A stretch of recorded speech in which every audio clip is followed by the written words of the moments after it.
Bueno, buenas noches a todos.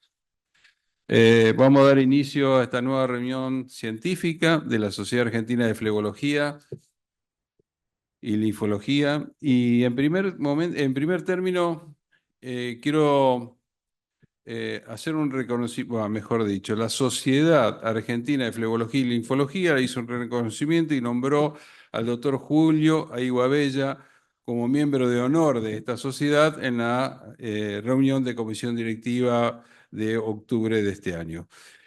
Julio, yo voy a pedir a Clelia que te entregue un diploma, si puedes subir al estrado.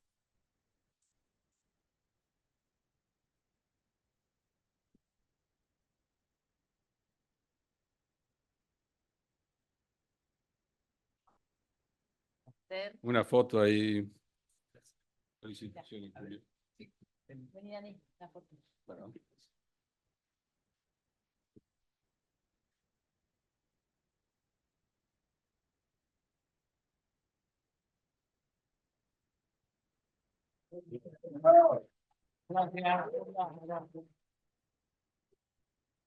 Bueno, a continuación voy a invitar a un amigo y presidente de la Sociedad de Flebología y Linfología de la provincia de Buenos Aires, el doctor Marcelo Comber, que quiere decir unas palabras antes de dar inicio a esta sesión. Marcelo.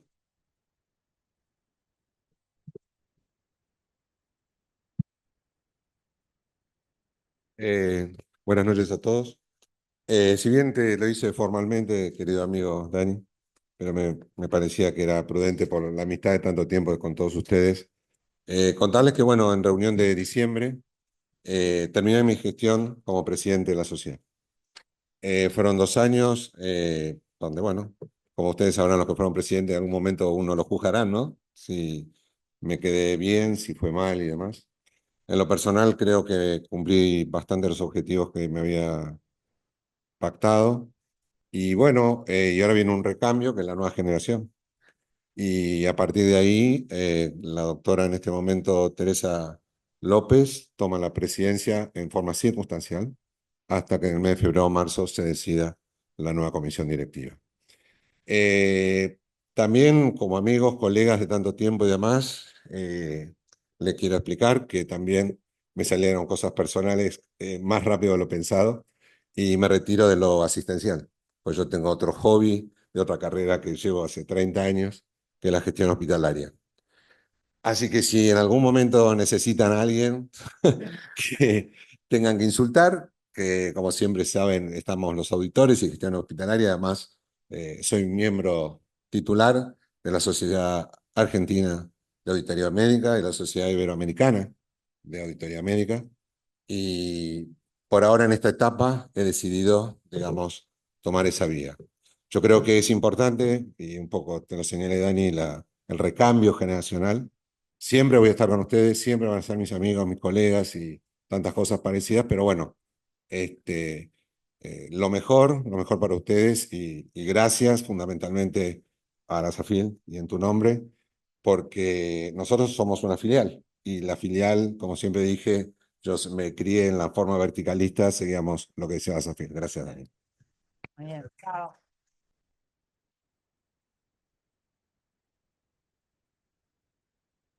Dos palabras nada más. Agradecer a Marcelo su trayectoria como presidente de AFLIPA y realmente la convocatoria que tuvo durante todas las reuniones científicas que ha realizado y bueno, y todo el apoyo que ha hecho hacia la SAFIL. Agradecerte, Marcelo, y bueno, en este nuevo inicio de tu auditoría, bueno, felicitarte y bueno, acompañarte en todo lo que podamos. Muchas gracias. Bueno, ahora sí, vamos a dar el inicio formal de la última reunión científica del año. Y antes de comenzar, quería felicitar a la nueva comisión directiva que formará parte del ciclo 2026-2027 y nuestro flamante presidente, el doctor Daniel García, y nuestros vicepresidentes, el doctor Diego Tropper y Carlos Inkin, que llevarán adelante con mucho honor y responsabilidad nuestra sociedad.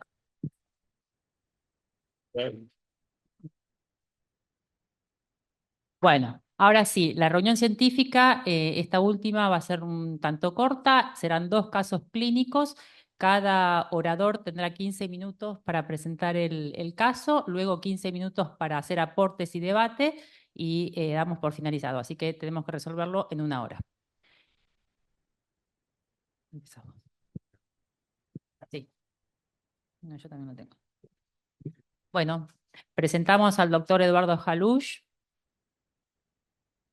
que se integra a la comisión directiva de nuestra sociedad, así que también un aplauso. Y en esta oportunidad nos va a presentar un caso clínico de malformación venosa verrugosa, su diagnóstico y discusión terapéutica. Buenas noches. Bueno, es un placer para mí estar aquí. Es un placer para mí volver a presentar un caso, estar con ustedes y agradezco la invitación. También agradezco la invitación a participar en las próximas actividades y trabajo en la SAFIL. Bueno, siempre estamos en consultorio y viene un caso que nos saca de la rutina, de las cosas que tenemos planificadas, las cosas que estamos haciendo todos los días y nos lleva a revisar bibliografía, ver que desde que llega el paciente no tenemos inmediatamente la solución pensada, nos lleva a traerlo a un sitio como este para que charlemos y discutamos de qué es lo que se ve, qué es lo que les parece, y bueno, ese fue el motivo de traer este caso. A ver, para pasar.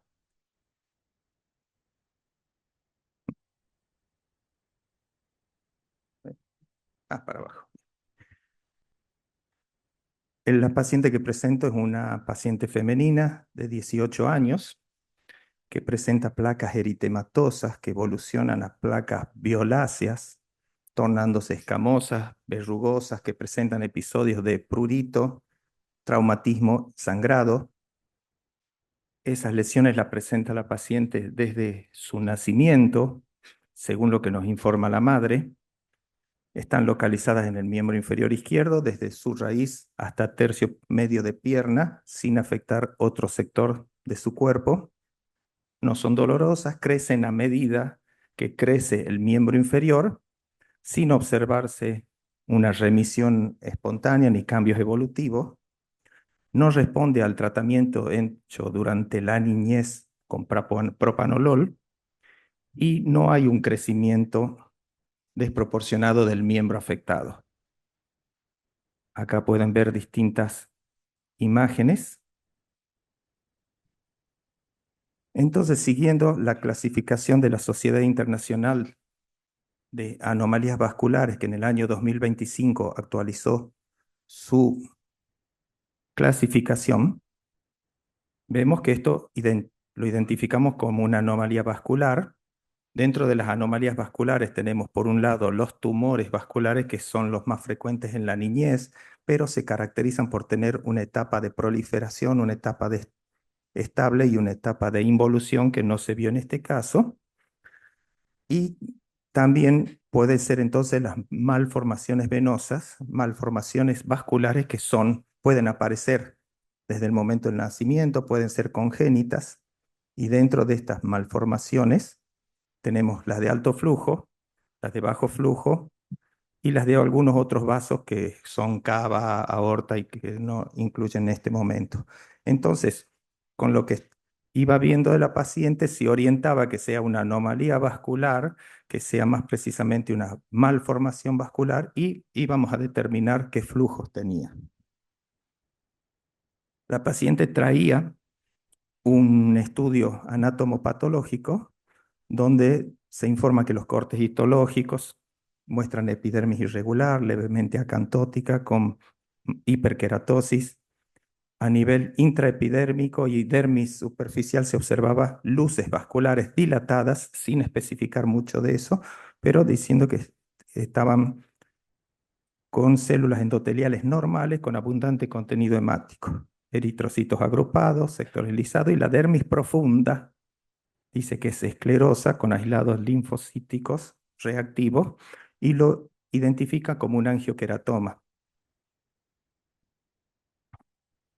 Pero cuando hacemos la ecografía, en el ecodoppler se ve que hay una pérdida del límite termo-hipodérmico con formaciones nodulares o pseudonodulares, con una anatomía heterogénea, una ecogenicidad heterogénea en hipodermis. No se detecta flujo en forma espontánea. Ahí podemos ver un detalle más donde se ven toda esta formación de lesiones como nódulos. Acá se midieron algunos de ellos, de los más notables. Y en este caso podemos comparar. Por acá tenemos la pierna izquierda afectada de la paciente y acá tenemos la pierna derecha que no estaba afectada. En esta vemos que el límite dermoepidérmico hipodérmico está bien delimitado y hay una estructura en hipodermis donde se ven las trabéculas horizontales que son normales, cosa que todo eso está perdido en la pierna afectada, apareciendo estos pseudonódulos y con el engrosamiento de epidermis, hipoecogenicidad y pérdida del límite dermo-hipodérmico. Entonces se informa que hay una pérdida del límite dermo-hipodérmico con lesiones pseudonodulares, lobulares, hipoecogénicas, heterogéneas, difusas, algunas de apariencia pseudoquística, mal delimitadas, subyacentes a lesiones equimóticas, todo que son las lesiones que habíamos descrito. Las lesiones descritas tienen un patrón de baja densidad vascular, al Doppler color y Doppler de potencia, sin observarse flujo vascular propio dentro de las lesiones.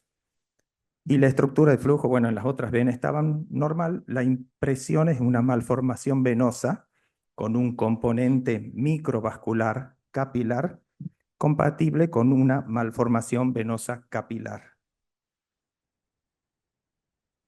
Entonces tomé una foto de la paciente y la puse en internet a ver qué me salía y qué lesiones había. Y me salen lesiones linfáticas, linfangiomas, lesiones vasculíticas, enfermedades autoinmunes, todo. Pero acá, en unas actas, sale una pequeña fotito de unas lesiones parecidas y me hablan de una especie de malformación venosa llamada malformación venosa verrucosa o llamada malformación verrucosa venosa lineal. ¿Qué es esto? Es una anomalía vascular congénita rara que se presenta al nacer o primera infancia, mostrando un crecimiento proporcional sin regresión, típicamente unilateral, con frecuencia se desarrolla en extremidades inferiores, puede afectar tórax y axilas también. Se presenta con un fondo eritematoso, como habíamos visto, pero también como una verruga, placa de color púrpura azulado, que puede tener lesiones por rascado, por hemorragia y por infección. Y es una enfermedad poco frecuente en la clínica, sin embargo es bastante característica, pero no la tenemos en cuenta a veces en nuestro diagnóstico. Y se caracteriza por una proliferación de vasos pequeños, a menudo de aspecto irregular en dermis, tejido subcutáneo. La presencia de la afectación de tejido subcutáneo o hipodermis es la que define que sea una malformación venosa verrucosa y no un angioqueratoma, como lo habíamos mostrado. Últimamente se le asoció una mutación del gen MAP4, bueno, varios numeritos con frecuencia, toma la disposición lineal siguiendo las líneas de Blaschko, que son líneas que siguen la migración de las células a lo largo del periodo embrionario, sin seguir ni vasos ni nervios. Entre las consideraciones terapéuticas se ha tratado con terapia láser, radioterapia, cirugía, crioterapia, corticoides y sirolimus con resultados variables. Se utilizan láseres vasculares que son precisamente vasculares y de mayor penetración dentro de lo posible. También estas lesiones tienden a no responder a tratamientos mínimamente invasivos como la crioablación y varios estudios han sugerido que la escisión completa quirúrgica sería lo mejor porque si no tienden a agrandarse ante resecciones subtotales. Hay estudios que sugieren que el sirolimus, que es un inmunosupresor oral, podría ser un tratamiento seguro y eficaz por su efecto antiproliferación vascular. Y tenemos entonces a la paciente que, tal como les digo, a veces no sabemos qué hacer, entonces precisamente la traje acá para que veamos a ver qué experiencia tienen y qué se les ocurre, porque la paciente se hizo 2 sesiones de láser, no las toleró, no creo que sea la solución por su extensión, no tengo experiencia en sirolimus y estamos en esa coyuntura en este momento. Muchas gracias. Gracias, Eduardo. Interesante caso. ¿Aportes o discusiones respecto al tratamiento que presentó el doctor? ¿Alguien tiene experiencia de un caso similares? Para que levantó primero Porrat. Bueno, la verdad que no tengo experiencia en un caso, realmente nunca vi algo parecido. Sí, por el aspecto de la piel y el aspecto vascular que tiene, yo creo que lamentablemente en este caso en particular no aguantó, no toleró el láser, pero creo que puede ser algo efectivo, sobre todo para la parte de disminuir las lesiones y el sangrado. Se me hace que por allí usando geles con lidocaína, como es muy localizado, tendría que ser un tratamiento que aportaría algún tipo de beneficio. Sí, la Gracias. paciente inclusive consultó conmigo, pero está a cargo de otros médicos. Le hicieron láser con anestesia inyectable y lo toleró, pero después abandonó cuando otros métodos. Y bueno, pero pienso que, a mi entender, que la combinación y tratar de ver cómo es la experiencia con sirolimus combinada con láser sería lo mejor.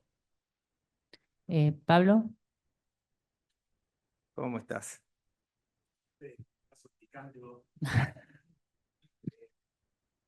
Bueno, te felicito, la verdad.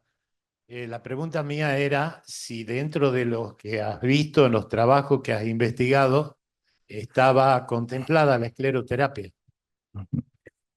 Porque, a ver, cirugía, yo no le veo forma de cirugía, digamos, salvo que vos hagas una resección y un injerto posterior lo cual implicaría un expansor de tejido, porque es muy grande la extensión.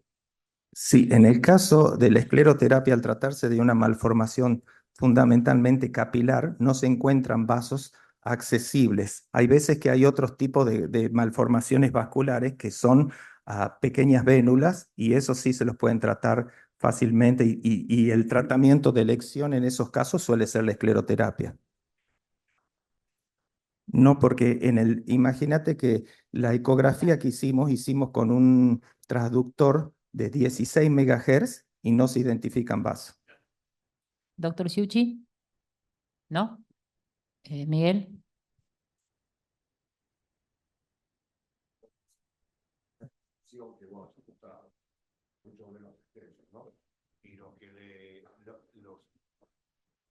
Indicado es que vaya a hacerse o láser o luz pulsada. Cuando la localización es más pequeña, lo que leí es que ahí se aplica sobre todo la cirugía, porque podemos ser receptivos y puede hacerse completo, pero en estos casos, sí. Y el láser tiene que ser seguramente un láser que tenga la mayor penetración posible para llegar también a afectar los vasos más profundos de dermis.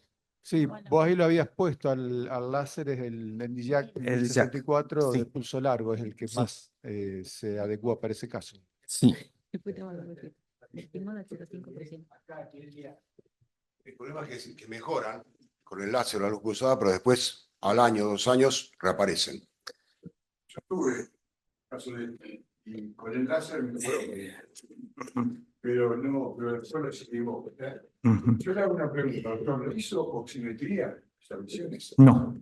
Yo creo que No, habría que hacerle se oximetría. puede completar con oximetría y también otra cosa que va a ayudar es la dermatoscopía, Claro. pero de todas formas usando un ecodoppler con 16 MHz con Doppler de potencia, si hubiera comunicación arterial se la detectaría. Pero usted con la oximetría tiene más sentido. Obviamente que Y sí, otra pregunta, ¿vena marginal externa tenía? no le vi en el ecodoppler, no se estaba presente, o sea que no es lo que ni hubo aumento del tamaño del miembro. Doctor Sinkin.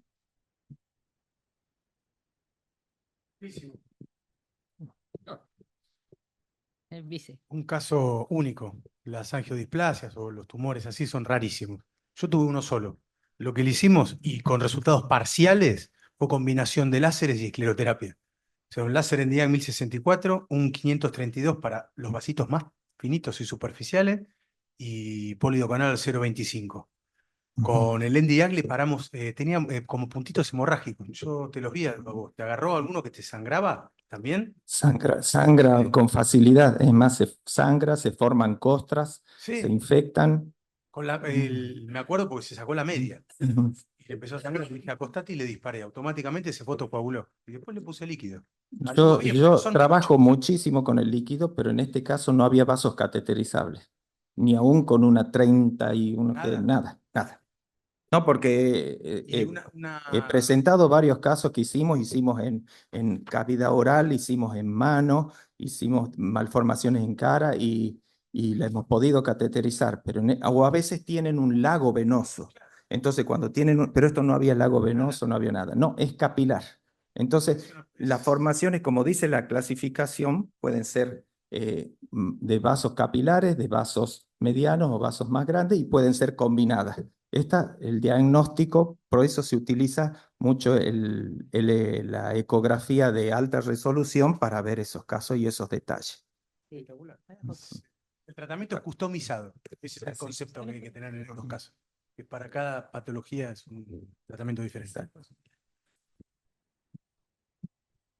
Doctor Venecia.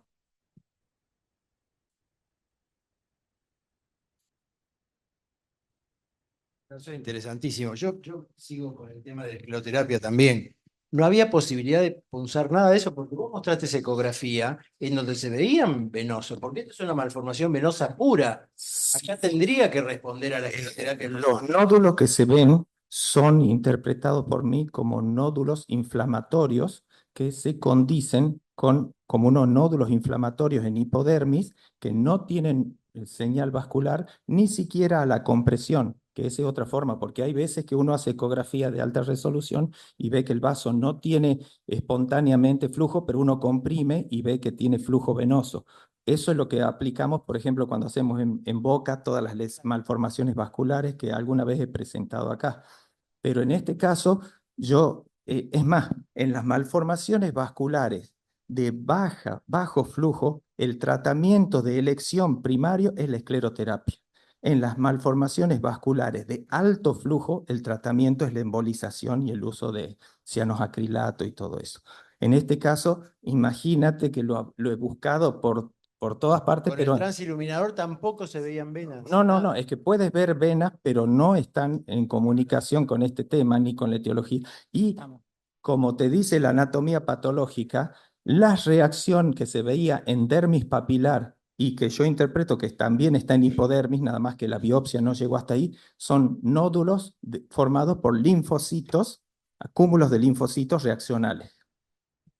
Entonces voy a estar aplicándole a un nódulo de linfocitos escleroterapia que no. Igual eran nódulos que no estaban comunicados unos con el otro vascularmente. No, son nódulos inflamatorios del Bien, tejido está bien. de la Ahora hipodermis, quedó más. que en la anatomía patológica te dice que son esos cúmulos linfocitarios que se observaban. Bien, gracias. Bueno, muchas gracias. Seguramente veremos este paciente, Eduardo, a medida que progrese el tratamiento. Ojalá que sí. mejoremos. Bueno, ahora presentamos el segundo caso clínico por el doctor Daniel García. ¿Sí? Muy bien, el doctor Daniel García nos va a presentar un caso clínico de tratamiento combinado con láser y foam en la insuficiencia de la vena safena magna y safena anterior. Muchas gracias, Clelia. Bueno, buenas noches a todos, y a aquellos que no los saludé porque estaban afuera haciendo otras cosas. Esta es una presentación de un caso clínico interesante porque es un aneurisma de la vena safena accesoria anterior asociado a insuficiencia del conducto safena anterior y safena magna. Como sabemos, las malformaciones vasculares son malformaciones vasculares inusuales, asintomáticos, que pueden aparecer a cualquier edad y no tiene predilección de sexo. Los vasos más frecuentemente afectados son la vena poplitea en primer lugar y en segundo término la vena safena. La etiología, si bien es indeterminada, es bien conocido que en aquellos pacientes que tienen factores de riesgo como reflujo, hipertensión vascular, generalmente provocan una debilidad de la pared venosa y esto puede generar esa dilatación sacular. La clasificación, de acuerdo a los autores como Pascarelli y colaboradores, lo clasifica en tipo 1, el 52%, cuando localizan el tercio proximal de la vena safena, no en la unión safeno-femoral, sino por debajo de la válvula preterminal. Y el tipo 2, que son los menos frecuentes, el 35%, se localizan en el eje de la vena safena, habitualmente en el tercio distal. Y el tipo 3 es una combinación de ambos tipos, 1 y 2. Yo le voy a presentar a esta paciente, una paciente mujer, 48 años de edad, sobrepeso, consulta por varices en ambos miembros inferiores, antecedentes familiares, madre y hermana con varices, síntoma y signo, pesadez, dolor, episodio de varicorragia en pierna izquierda, varices grosera en cara anterior, interna y externa de ambos miembros inferiores.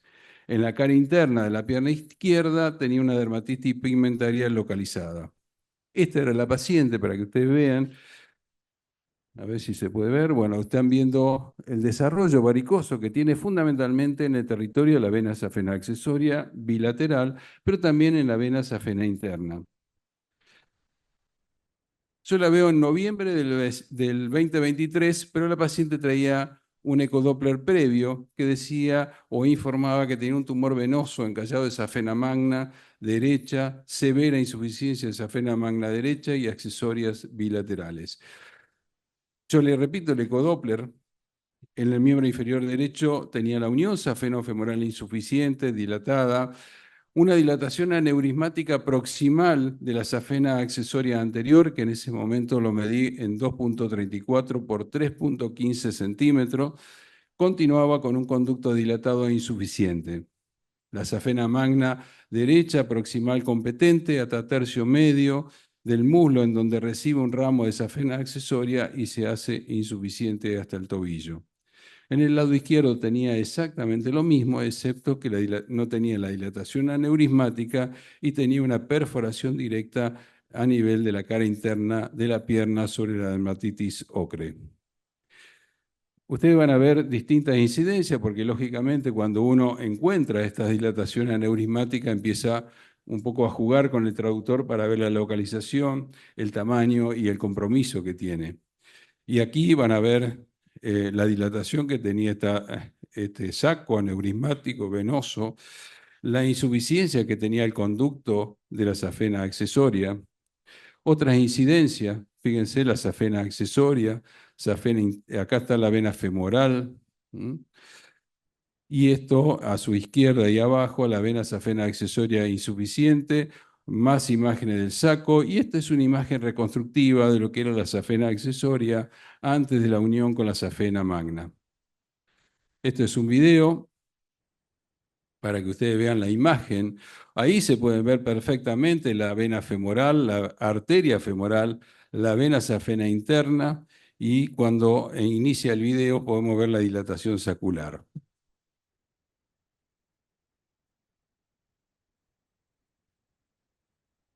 Más imágenes de video. Ahí podemos ver nuevamente la dilatación sacular, la safena magna a este nivel, la vena femoral a este nivel.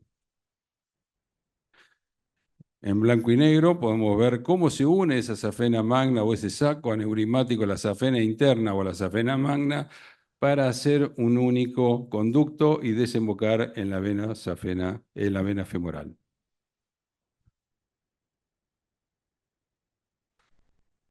Lógicamente se plantea la conducta terapéutica aquí y uno dice tratamiento quirúrgico de entrada, convencional, ¿por qué no? Aquellos que tengan experiencia en cirugía vascular van a saber que un tratamiento de una imagen, de una dilatación sacular venosa a nivel de la región inguinal no es tan fácil. Primero porque son dilataciones saculares, son friables, son muy sangrantes. Si se rompe, por supuesto en la disección que se puede romper, genera una hemorragia bastante severa y si no tienen la práctica de disecar la vena femoral o poder clampear la vena femoral, van a tener una hemorragia bastante significativa. Y si uno quiere buscar la unión safenofemoral, tampoco la va a encontrar porque la dilatación sacular muchas veces ocupa ese lugar y es muy difícil la disección. Por lo tanto, la cirugía convencional que uno pensaría que es lo más accesible, a veces no es tan accesible y es más compleja. También podemos hacer tratamiento endovascular con láser más tumescencia. Aquí la tumescencia yo la utilizaría porque lógicamente es una dilatación que a mí no me, no me dejaría conforme para lasearla si no la achico un poco.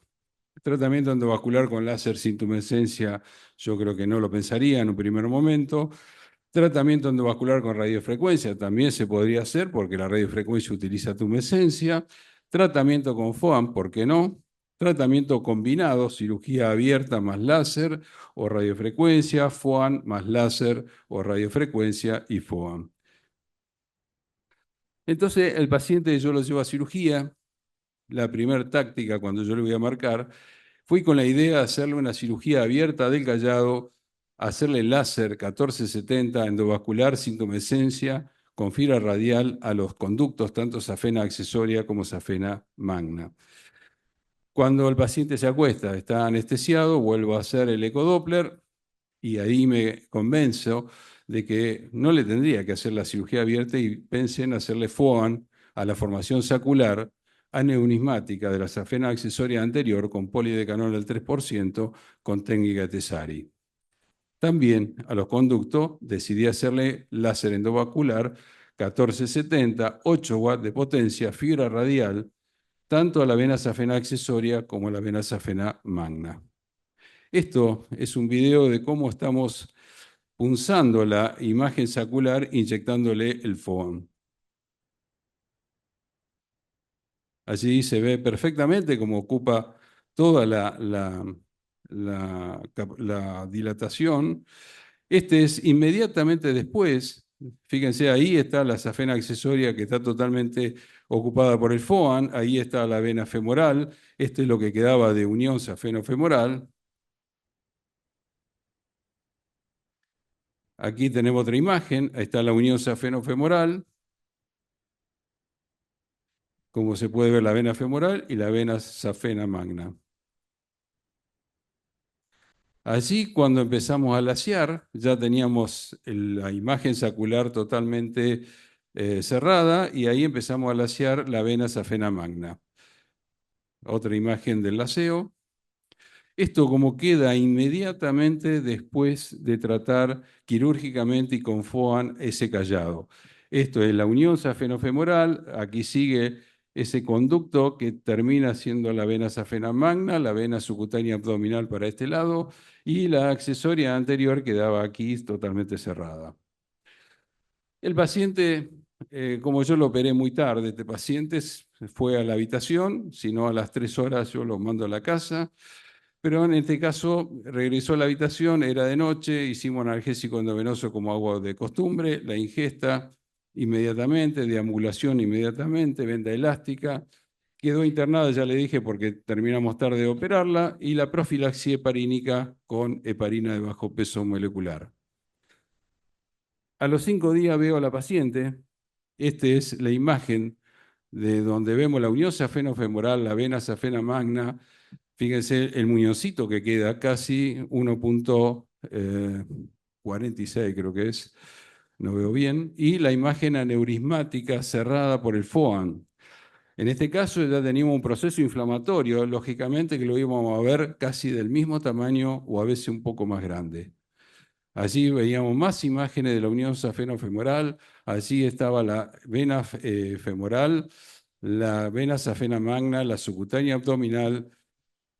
Estas eran las imágenes saculares y ya a los 6 meses, fíjense cómo se iba achicando esa imagen sacular y la safena magna totalmente ablacionada en el muslo. A nivel de la pierna, exactamente igual. Esta es la paciente luego a los 2 años, en donde podemos ver totalmente el tratamiento ya instalado, ya no tenemos recidiva, no tenemos venas residuales. Y el ecodoppler a los 2 años, en donde vemos el saco cómo quedó totalmente disminuido en tamaño, ablacionado, la vena safena magna, el muñón que se mantiene totalmente ablacionado. Ahí tenemos la otra imagen de la safena magna a nivel del muslo y a nivel de la pierna. Este es un video del callado, como queda, en donde podemos ver la ablación. Otra imagen. Yo siempre dejo esto, dejo la vena subcutánea abdominal permeable para que haya ese flujo entre la vena femoral y esa vena. La conclusión es que se presenta un caso de difícil resolución, pero con una excelente evolución posoperatoria. Pero podríamos hacernos las siguientes preguntas. ¿Cuál sería la mejor técnica? ¿Habría que anticoagularlos en forma sistemática en el posoperatorio? ¿La contención elástica debería usarla? ¿Y cuánto tiempo? ¿El abordaje quirúrgico abierto hubiese sido más complicado? ¿Y hubiesen adoptado otras técnicas? Nada más. Muchas gracias.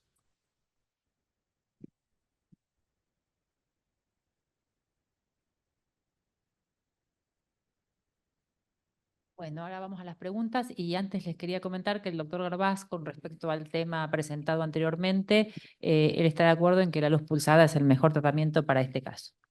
Bueno, perdón, ahora vamos con el tema de Daniel. Eduardo.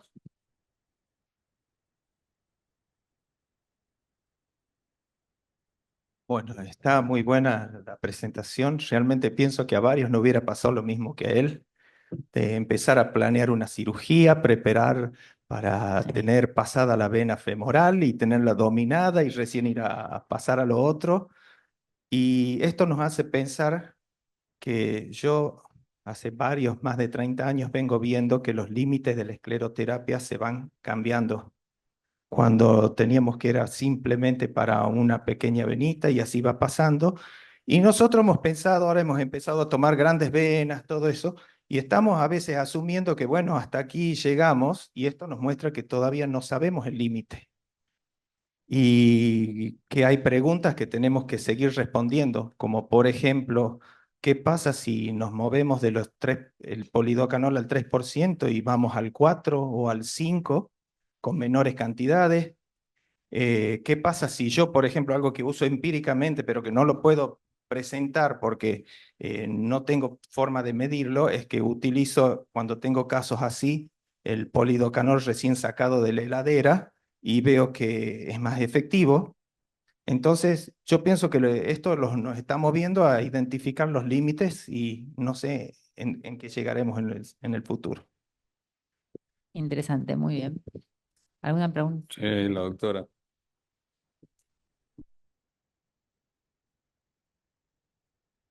¿Qué tal? Yo quiero contar mi experiencia. Hace muchos años operamos con un colega cirujano vascular, un caso parecido, un paciente del campo, en el cual ligamos nada más, ¿no es cierto?, la safena interna a nivel del callado y a las pocas horas lo encontramos desangrándose ahí en la cama. ¿Por qué? Porque obviamente es muy friable, me ocurrió. Yo trabajo en un servicio de cirugía vascular, o sea, soy flebóloga, no cirujana vascular. Y bueno, con la ayuda de los cirujanos, bueno, solucionamos el tema, o sea, que es algo que puede pasar. Eh, Además de todo eso, estuve pensando, no sé si en realidad en cuanto a la técnica, ¿no es cierto? Primero le puso el láser y ahí hizo el FOAM, ¿no? Sí, en realidad el FOAN se hace primero y después el láser se puede canular perfectamente la vena safena magna y accesoria. Sí, en ese sentido no hay problema. Y en cuanto Pero al, bueno, uno puede hacer distinto. Muchos colocan la fibra láser y después hacen el FOAN. Yo no lo dejo porque es un cuerpo extraño y mientras uno deja un cuerpo extraño ahí adentro se generan trombos. Pero no, yo lo He hago tenido siempre. casos parecidos, yo también uso el mismo láser, el 1470, primero pongo el láser y hago el FOAM y ahí después voy Sí. retirando el láser. Y después en cuanto al vendaje, en realidad estaba pensando que la venda elástica, más que es la paciente era obesa, en realidad la venda elástica no llega a comprimir Mm. el, El muslo. sí, sí, el muslo o la zona, ¿no es cierto?, de la dilatación. Bueno, eso es algo a tener en cuenta. Yo uso venda elástica por menos de 24 horas, así que tal vez no sea la persona más indicada para indicarle la compresión elástica. En todos los láseres yo lo uso el día de la operación y el otro día ya no lo usa el paciente. Y en este caso la paciente fue anticoagulada, por supuesto. No fue anticoagulada, fue con profilaxis en el postoperatorio. Sí, yo lo anticoagularía, sí, también. No, Sí, sí, profilaxis. No. pero bueno. Mm. Bueno, gracias. Yo hago Rivaroxaban 10 miligramos por día. Rivaroxaban. Aunque los hematólogos nos sugieren que hagamos heparina de bajo peso molecular y no Rivaroxaban. Pero sinceramente yo con el Rivaroxaban o el Apixaban a dosis profilácticas, nada, perfecto, andan muy bien y son controlados, por supuesto, a los 5 días, la semana, al mes. Gustavo. Bueno, felicitarte, Daniel, por la exposición. La verdad que un caso muy interesante, pero si quisiste traer algo corto para la reunión, acá tenés el libro de flebología entero. Por acá puedes hacer lo que se te ocurra, tal como lo denominaste. Lo único, yo hice muchas veces láser y escleroterapia y tuve muchas complicaciones con la escleroterapia, sobre todo por las concentraciones. Tuve que bajar mucho las concentraciones. No haría las dos cosas con una concentración de 3% de FOAM hoy en día. Cuando sumás, la espuma es un favorece mucho la entrega de energía al endotelio. Entonces, a veces bajar un poco la concentración y bajar la potencia del láser también, para evitar las complicaciones. Lo que vi en las imágenes que mostraste es que hay un cuello del aneurisma hacia la accesoria, con lo cual te da seguridad para poder usar cualquiera de las técnicas y generalmente con buenas respuestas. Así que me parece fantástico lo que adoptaste. Tranquilamente se puede hacer sin apertura del callado, así que Sí, yo aclaro que acá no es FOAN más láser, sino es FOAN a la dilatación sacular y el resto es láser solo. Por más que uno me diga, sí, pero el FOAN discurre por la safena, pero no es, digamos, la intención de hacer la combinación de FOAN más láser en los conductos safenos. Yo nunca hago esa combinación. Yo uso láser o uso FOAN. pero en el aneurisma en particular, usaste las dos cosas. Solamente FOAN. Ah, se veía la Solamente, fotografía, por eso. no, solamente FOAN y lo que se ve ahí es el inicio de la fibra láser que está retrocediendo. Sí, doctor. Miguel. Y aclaro que hoy ya uso 1940, no uso más 1470. Lo felicito por el trabajo. Gracias. Y yo le aclaro que yo hubiera hecho solamente escleroterapia en todo, nada más. Me parece bárbaro. Yo creo que guarda, no sé si no andaría. Pero bueno, yo creo que si uno ve la evolución a largo plazo, la escleroterapia hubiese recidivado, hubiese recanalizado. Pero está bien, no está mal, yo lo puse ahí, es una opción terapéutica y yo creo que uno tiene que tener la herramienta que tiene a mano y- no, me parece bárbaro, y yo también lo felicito por- eh. Pablo. Lindo caso, Daniel. La pregunta, por supuesto, coincido con vos como cirujano que meterse ahí en esa inglés. No. No. Siempre sangra. Y Son muy siempre friables. tenés que entrar a manosear la femoral. Eso es para mí una ley. La segunda cosa es que si vos me decís si hago profilaxia antibiótica, sí, y con heparina de Heparina, sí. yo la haría con heparina antes de la cirugía. Sí, puede ser. Antes de la cirugía. La tercera es preguntarte, ¿por qué no has hecho láser primero y nada después? No, porque, a ver, acá el problema era la dilatación sacular. Es que no sabía Ese qué es tu hacerle. problema. Claro, pero vos Porque vas. el problema real es que esa dilatación sacular estaba con un cuello a la Sí, safena. Vos la clavás a la safena con el láser, sí. cerrás la safena con el láser, esa dilatación sacular se va a achicar más. No sé. ¿O no? No, No, no. porque el Esta reflujo está dilatación, mira, primero que la dilatación sacular es inmediatamente te diría a 1,5 cm, no más, de la unión safenofemoral. Entonces está muy próxima. Yo te digo, yo lo hice y esperaba alguna complicación, porque, a ver, todo bueno, sí, pero vos porque tenés mucha experiencia en esta patología y uno que es incrédulo a veces hace FOAN y no sabe qué más hacerle porque vos decís, llegas a una trombosis proximal y hace una embolia. Y encima una paciente obesa, una paciente muy Por eso te difícil. digo, yo cierro la safena y después le hago el Pero no la puedes cerrar la safena. Vos la cerrás la safena y te puedo asegurar que primero no va a llegar a la unión safenofemoral, porque el aneurisma está por detrás de todo eso. Esto lo que hizo es toda esa espuma, ese foam que nosotros le colocamos adentro, que le coloqué adentro, generó el espasmo y ahí me permitió cerrar la vena safena. Me facilitó. Muchas gracias, doctor. Bueno, listo. Bueno, Eduardo, última preguntita y ya estamos. No, técnicamente. Tenemos tiempo. No, el laseado fue del segmento intrafacial de la safena accesoria. Intrafacial y después con microcirugía. Y después hiciste una... Ahora, ¿por qué punzaste directamente el aneurisma y no tuviste un margen un poquito más de seguridad? Pregunto, ¿no? No, porque lo tenía accesible. Porque en realidad, si vos pones traductor, el saco aneurismático está ahí. ¿Y para qué? Yo dije, yo inyecto la espuma ahí y no se va a ir a ningún lado. Si tiene un cuello y la safena accesoria. ¿Y qué cantidad aproximadamente rellenaste ese? Eso fue la dilatación, eso lo hice 1 cm al 3%, 4 de aire y habrá entrado 3, 4 centímetros aproximadamente. Sí, sí, bien, bien Bastante. cojudo. Bien, gracias.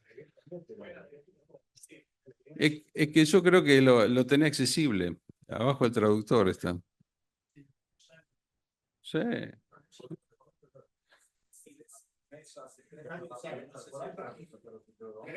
Los cirujanos decíamos que eso no se podía hacer con FOAN y bueno, y ahora decimos que sí. ¿Está bien? Está bien. Bueno, muy bien, excelente caso, doctor Gracias. García. Pensar que hace unos años discutíamos si las técnicas híbridas sí o no, y hoy Pará, Diego, estamos felicitando. Bueno, muy bien, damos por finalizada y desde la SAFIL agradecemos a todos por estar y felices fiestas para todos. Y bueno, en marzo nos vemos nuevamente. Bueno, muchas gracias, Clelia. Las últimas palabras antes del fin de año. Nos espera una cena de camaradería. Yo celebro esto porque tuvimos momentos muy difíciles, momentos que dejamos de hablarnos, momentos que nos peleamos y hoy podemos estar todos juntos, vamos a ir a cenar. La última reunión científica, yo creo que detrás de esta cámara seguramente habrá otros escuchando, otros socios y otros colegas. Y a todos ellos, muchas gracias por acompañarnos todo este año. A ustedes por acompañarme como presidente, en este caso a cargo de esta sociedad que realmente es un orgullo. Y bueno, nunca voy a dejar de agradecerle todo el apoyo que yo recibí de cada uno de ustedes y ustedes mismos saben a quienes los golpeé, a quienes toqué la espalda para que me den una mano. Gracias a todos y bueno, y nos veremos el año que viene.